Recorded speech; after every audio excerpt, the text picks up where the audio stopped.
So, chapter 25. Chapter 25, in a word, is about revolutions.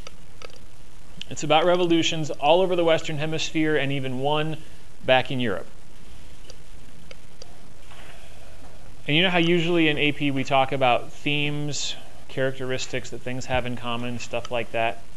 The tricky part with the modern era and then the present era is that we now have so much detail available to us. So much information has now been written down and stored and recorded and kept safe.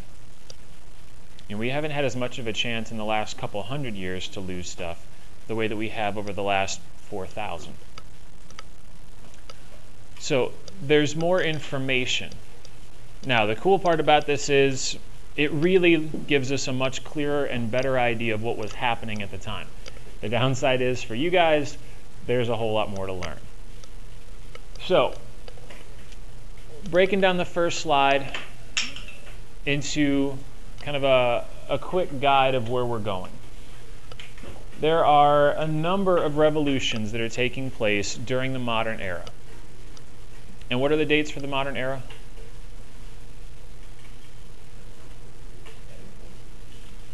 You're like, oh crap, I thought the quiz was over. 1750 to 1914. 1750 to 1914. Okay, good. That was a close one. All right, so in that time, we see revolutions in the British colonies, in what will now become the United States. We see a revolution in France. We see a revolution in Haiti. We see one in Mexico, multiple ones in Mexico. Venezuela, Brazil, Argentina, and Chile. So, in other words, this is a period characterized by revolution. Technological revolution, the Industrial Revolution, as well as lots and lots of political ones. Now, reasons why this is happening. A big reason is the Enlightenment. After thousands of years of unquestioned obedience to monarchies, whether in China or Japan or Western Europe or Central America or whatever, the world has now been exposed to a wide variety of literature, thank you printing press, that is making people question the status quo. It's making people question whether or not we really do need to have a monarch, or if we got rid of a monarch, would the world stop turning? Would the sky fall down on us? Would the sun not rise? Could we actually survive if we didn't, for the first time in human recollection, have a monarch? That's a scary thought for a lot of people. And there's some really cool feature-length Hollywood films on this period, especially in Europe. I mean, you've got stuff all the way from like The Three Musketeers and The Kings in France, to Marie Antoinette with Kirsten Dunst, to an old 1970s movie called Oliver Cromwell. And all of these movies are showing you what life is like, especially in Europe, with these monarchs. And the one thing you see time and time again is that people have gotten so accustomed to having monarchs that they can't imagine life without it. Even when they're so wildly pissed off with their kings that they are threatening to, and in some cases even actually killing them for abusing their power, you still have people in England and in France and all kinds of places that are like, yeah, but we still need a king. So after we kill this one, let's get a new one. Maybe he'll be better. But we still need a king. I mean, you still see it even in England, like when you guys watched the Olympics this past summer. She jumped out of the airplane. Right, she jumped out of the airplane. Or at least they made it look like she jumped out of the airplane. Right. But you see how important England's queen continues to be. I mean, she doesn't even have any power anymore. And so much of England still loves her. And not her personally, but the idea of her. The idea of the monarch. So when the Enlightenment ideas come around, this is a big transition. What do you mean we could have a society without a central political figure? Now, because we're also talking about colonies, and once we get past these first two, who owns all the rest of these, at least initially? Spain. And Portugal. Right, Spain and then Portugal. Once Portugal realizes it can claim Brazil, and over time some of these other places get taken over by their European powers. Eventually what the people in the colonies start to realize is we're giving up a lot of money and we're not getting anything from it. We're paying taxes to these monarchs, to these governments back in Europe, and my life's not better. Now, from there, what's the obvious logical thought? If I pay taxes, ... I should get something. I should have a say in government. I should see an improved quality of life. I should get more food. Sometimes it's a little stuff. Exactly. And if I don't get anything, then maybe I shouldn't pay taxes. Of course, if we go that route, how do the European governments feel? Those foolish colonists, they ain't paying their taxes. Right. Those foolish colonists. They found out the trick we used. Right. And so now we need to remind them of who's in charge. And so this goes hand in hand then with the other issue, is that the colonists realize how little power they actually have. But they also realize how much power they could gain through independence.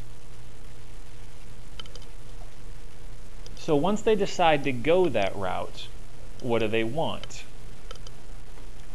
And this is always the tricky part with revolution. I mean, you go fight the battles, you fight in the streets, you fight in the countryside, you line up the cannons, you shoot the guns, people die, people win, people lose. Everybody goes to bed that night, revolution is over, somebody won, somebody went home crying, and you wake up the next day, and now what? Now that the heroics are over with, what's the tough part that comes next? Sahil? Changing. Coming up with whatever new thing you were fighting so hard for, and then actually making it work.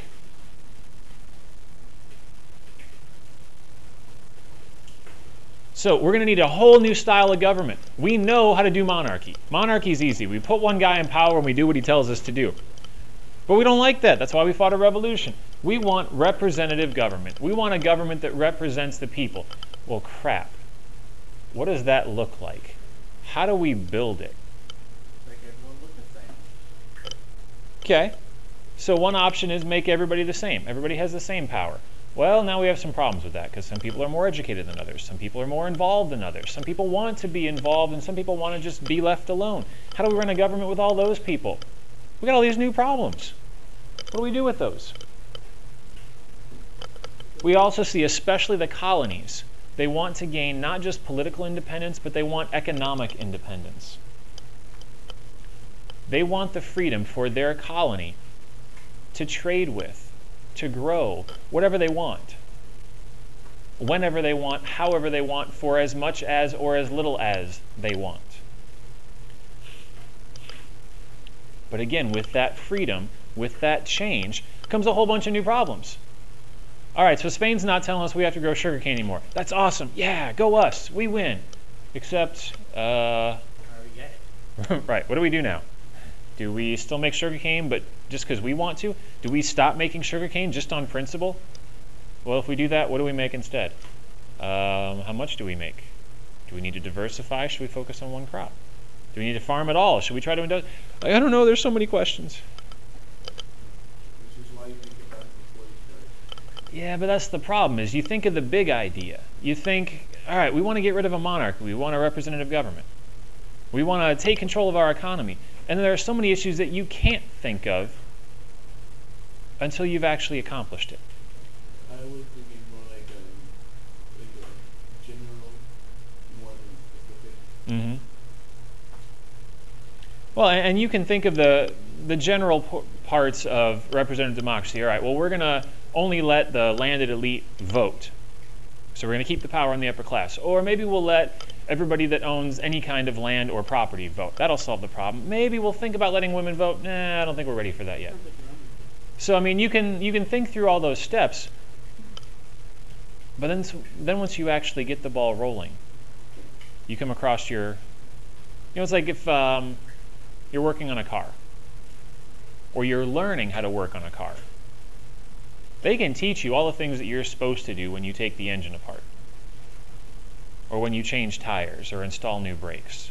When you actually have to do it. Right, but then when you actually take the first parts off and it doesn't quite look like you thought it would, it doesn't look exactly like it did in the diagram, or you drop something, or you're missing the right tool, all of a sudden you're like, well, what do I do now?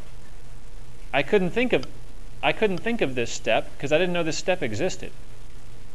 Now how do I solve it? Now we have to problem solve on the fly. Uh-oh, this isn't going to be good. I guess we're just going to try something and see what happens. Yep. Last thing you see as a general theme, especially in these colonies, is they want to get rid of the slave trade. They want to end slavery and the slave trade. Is this a good thing? Is this an honorable goal? Yeah. Yes. Could we even argue it's a good moral thing to do? In general. Absolutely. Where's the problem?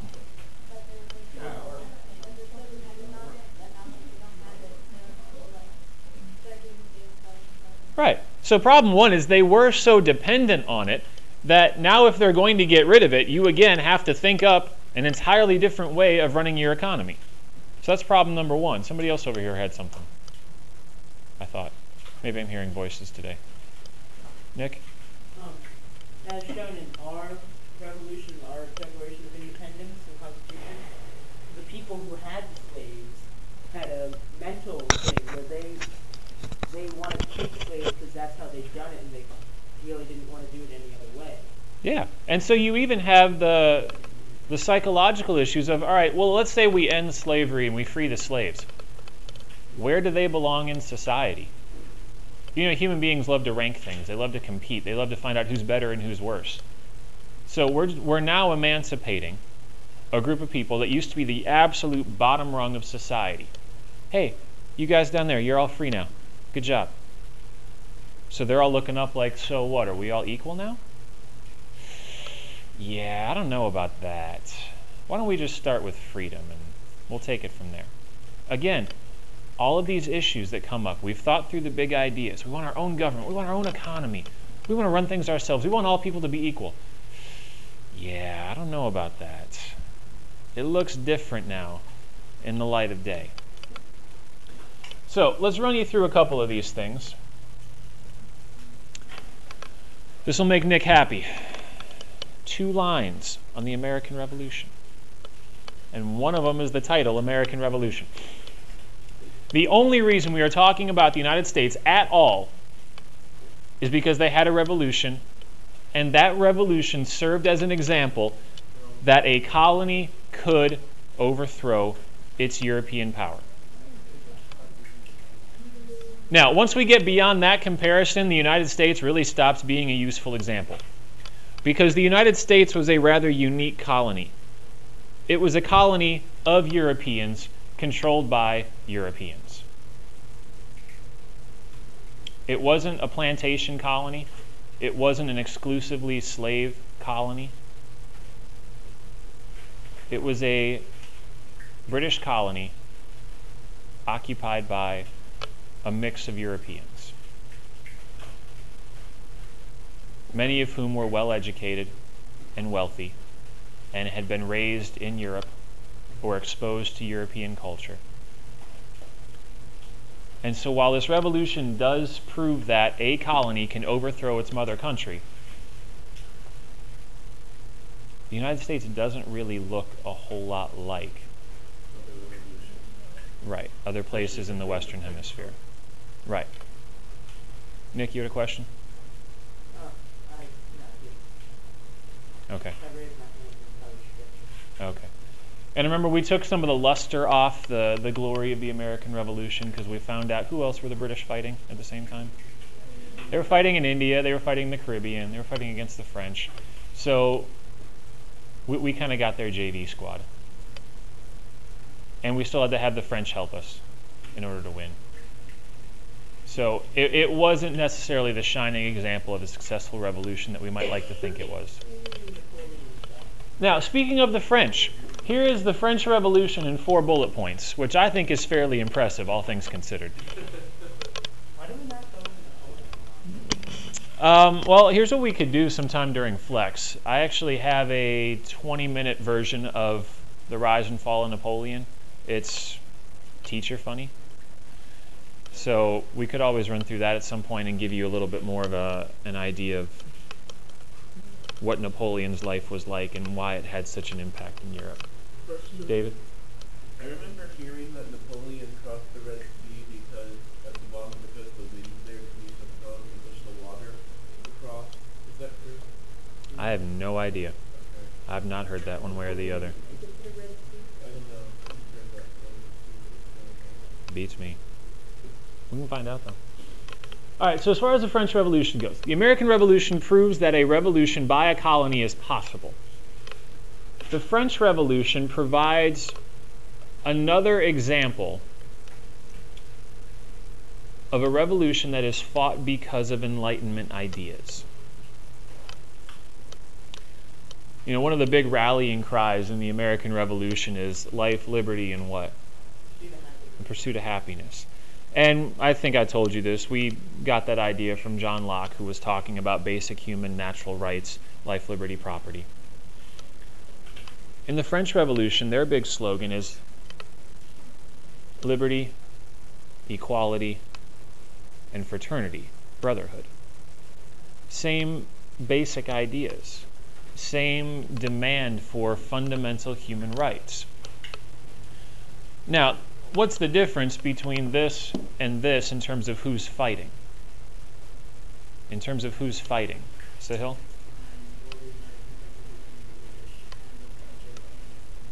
Right. Right. This is a colonial revolution. This is almost a civil war. Now, the French Revolution is not quite as inspiring as the American Revolution. The French Revolution actually scares the crap out of people. Because what happens in the French Revolution is we go from a fairly understandable overthrow of a corrupt and inefficient government to an absolute bloodbath. We go from Louis XVI, who was not a good king. Louis XVI was a big fan of playing with his toy soldiers. He was not a big fan of running the country. He knew he was not a good king, and he didn't try to fake it. He just wanted to stay out of the limelight as much as possible. And his wife, who was a foreigner, she was from Austria, and so obviously getting married off to the King of France at a young age, not necessarily speaking the language right away, not really knowing anybody, you know, she copes as best she can by having lots and lots of parties to meet people. But parties require food and drink and costumes and decorations, all of which costs money. And so while the peasants in France are living on the verge of starvation, the royalty is partying it up. That doesn't go over well. And there was that whole let them eat cake fiasco.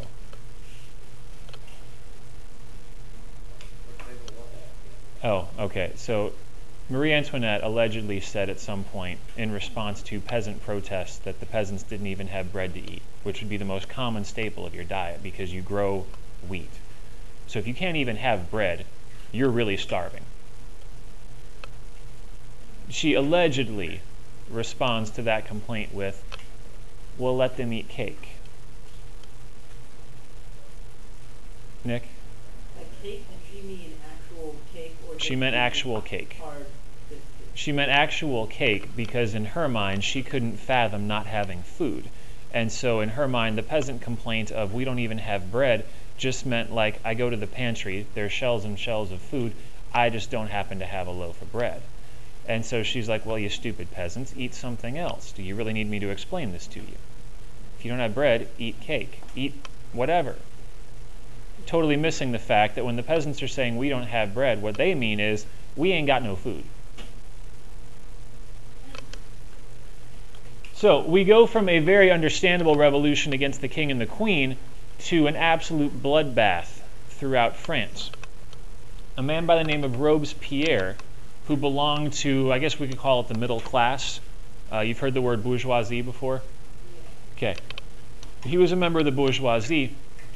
He takes control of the revolutionary government, and he decides that the smart thing to do is to get rid of any trace of the monarchy in France. So anybody that used to have a connection to the monarch. Didn't they cause a Right. So whether you traded with them, whether you were heard to be a supporter or an admirer of the king, anything like that would put your life in jeopardy. Well, probably not photographer, but cartographer, yes. Any of those things could put your life in jeopardy, which is why you have a death toll during this terror period of about 40,000 French people that are executed, many of them using this newfangled invention at the time called the guillotine. So after a few years of the terror, people are obviously tired of this fear and paranoia and violence, and Robespierre's own friends decide that rather than risk being executed next because he's crazy, they have him executed. And then they bring in a three-person government, which ultimately gets taken over completely by Napoleon, and Napoleon will then go on a rampage across Europe. So if you're watching this from the cheap seats as a spectator in another European country, you're watching France go up in flames, and you're thinking, maybe revolutions aren't such a good idea. Maybe Enlightenment ideas leave a little bit to be desired. Because look what happens when we give people the power. They get stupid.